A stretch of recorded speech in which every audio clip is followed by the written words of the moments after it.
When I was growing up, there was a game for the PlayStation 2 that I absolutely adored by the name of Road Trip Adventure. An open-world racing RPG where you would travel from city to city, competing in races at each town's signature circuits, doing side quests for random NPCs you'd find along the way, playing minigames, even recruiting people to help you build your own personal town, and slowly upgrading your car with the parts you unlock the more you progress. It was brilliant, and for years I wondered why I'd never been able to find another game quite like it. Enter Kaido Genkai. Led by a sole developer, this game is designed to be very reminiscent of the PS2 era of racing games, as a sort of love letter and throwback to games like Road Trip Adventure that we loved so much when we were younger. Now, I've been following the development of this game for a while, and they just recently released a playable demo on Steam, so I figured I would check it out on one of my live streams, to see if I was right to be feeling so hyped up about this game, and whether or not it lives up to its promises of being exactly the type of game I've been looking for so long. The plot of the game is rather straightforward, and is exactly what you might expect for this kind of game. You are a young aspiring racer who is falsely blamed for your mentor's death after an accident during a race. So the game follows you as you win races and help out NPCs with a wide variety of side quests, in order to rebuild your reputation and clear your name. Oh, and there's also a super elite authoritarian police force known as Iron controlling many parts of the country, who supposedly have the power to literally end wars and are afraid of giant shiny crystals for some reason. You know, all your typical racing game stuff. The game opens with us being challenged to a race by our best friend, as a way to try to help us get back on our feet after the depressive slump that followed our mentor's death. This functions as our tutorial to get us used to the driving mechanics, so it's nothing too challenging. And if you've ever played a racing game before, these controls should all feel rather natural. Now, obviously in a game about racing, it's important for the driving to feel solid and satisfying to the player. And while I'm not exactly an expert on car physics in video games, I really enjoyed how it feels here. To me personally, it feels like the cars have a nice weighty quality to them, feeling sharp and responsive on the roads, while feeling a little bit more floaty on the dirt or at higher speeds where there's less traction. Also, handbrake turning is snappy, making speedy cornering a little bit more challenging, rather than it simply just being a press to drift button like in most arcade races. But this is rewarding if you can learn to do it well, as otherwise you lose a lot of speed with how laborious regular braking and accelerating out of corners can feel. Obviously this is all still very early game, so our cars aren't going to have anywhere near the best stats, so it'll be interesting to see how different things will feel with the higher performance vehicles.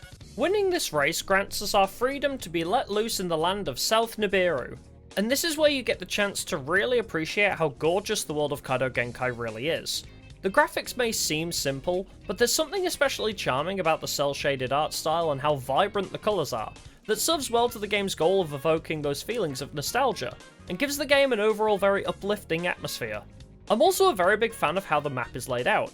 It's cleverly designed, combining plenty of uphill and downhill elevation levels rather than feeling too flat, and manages to feel sizable without looking barren by having a nice spread of buildings and open areas, giving you plenty to explore, NPCs to find, and shortcuts to discover. All of this makes the town of South Nibiru feel more like a realistic countryside town, but also allows for it to seamlessly become a unique racecourse at a moment's notice. As you travel the world, you'll encounter a variety of NPCs, many of which will provide you with quests to complete. Some just want to race, but others will be in need of your help, and this can range from requiring you to search the world to collect lost tofu, to a time attack race for delivering dango, or just simply asking you to drink some old guy's magic potion. There's even a side quest asking you to collide headfirst with a tree in order to collect a peach for some guy, which is possibly a direct reference to one of the first side quests in Road Trip Adventure, where you do the exact same thing, which I thought was really cool. All of these will help you increase your reputation points, which acts as sort of like your EXP, and some quests and areas will be locked until you reach a certain level. So it's essentially your method of progressing through the game as well. Quests not only give reputation points, however, as occasionally they will also provide you with new livery or tuned alternatives for your existing cars, and sometimes even a new car entirely, so it's worth periodically checking your phone to see if there are any quests you missed along the way, especially if you find yourself struggling to win certain races.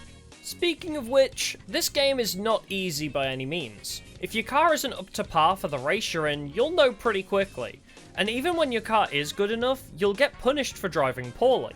The time attacks time limits can be quite tight, and races always end up feeling rather close. Well, that is except for the couple of circumstances where my opponent managed to miss a checkpoint, or got stuck because they fell off the road and got confused where to go.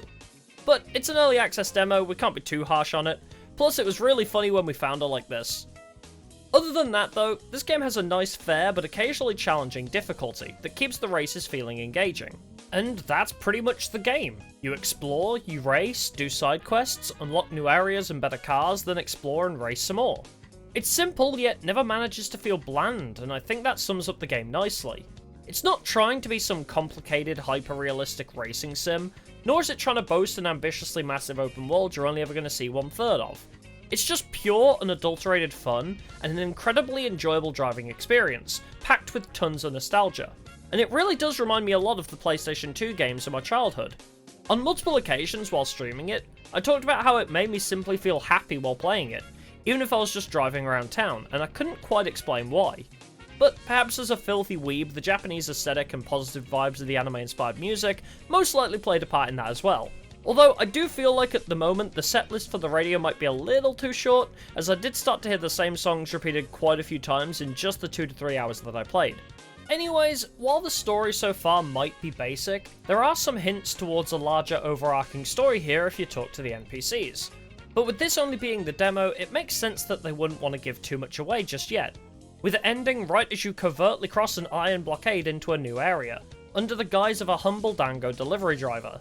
So we'll have to see how things develop in the full game when it releases next year, and find out whether it sticks to being a fun casual romp around a fictional Japan, or if it'll evolve into something deeper and more complex. But that's a quick summary of my review of just about everything Kaido Genkai has to offer us at this time. There is one feature I didn't talk about yet, which is the photo mode, where your character shows their ability to astral project themselves in order to get some sweet shots of their ride. I didn't personally use this too much outside of trying to find my way through some caves when I got lost, but it's a nice addition and I'm sure some people will be glad to know it's in there. In case you couldn't tell, I'm really liking the look of the game so far. It's exactly the kind of thing I've been looking for a very long time, to satisfy my cravings for another game like Road Trip Adventure, which I love so much. In fact, I enjoyed the demo so much that I paid to add myself as an NPC, so when the full game releases, you'll be able to find me driving around somewhere in this world. And you better let me know on my Twitter or in my Discord if you do. If you'd also like to support the development of this game, the Kickstarter campaign may have already ended by the time you see this video, as there's probably only a couple days left on it when this video releases, but I'll link it in the description just in case. Otherwise, you can check out their Patreon, which I'll also link in the description. Or you can simply download the demo on Steam for free and try the game out for yourself, and maybe leave a review. But that about does it for this video. Thanks for watching, I hope you enjoyed. If you're still here, allow me to pay my YouTube algorithm tax by telling you to like, comment, and subscribe. And hopefully, I'll see you in the next one. Bye bye!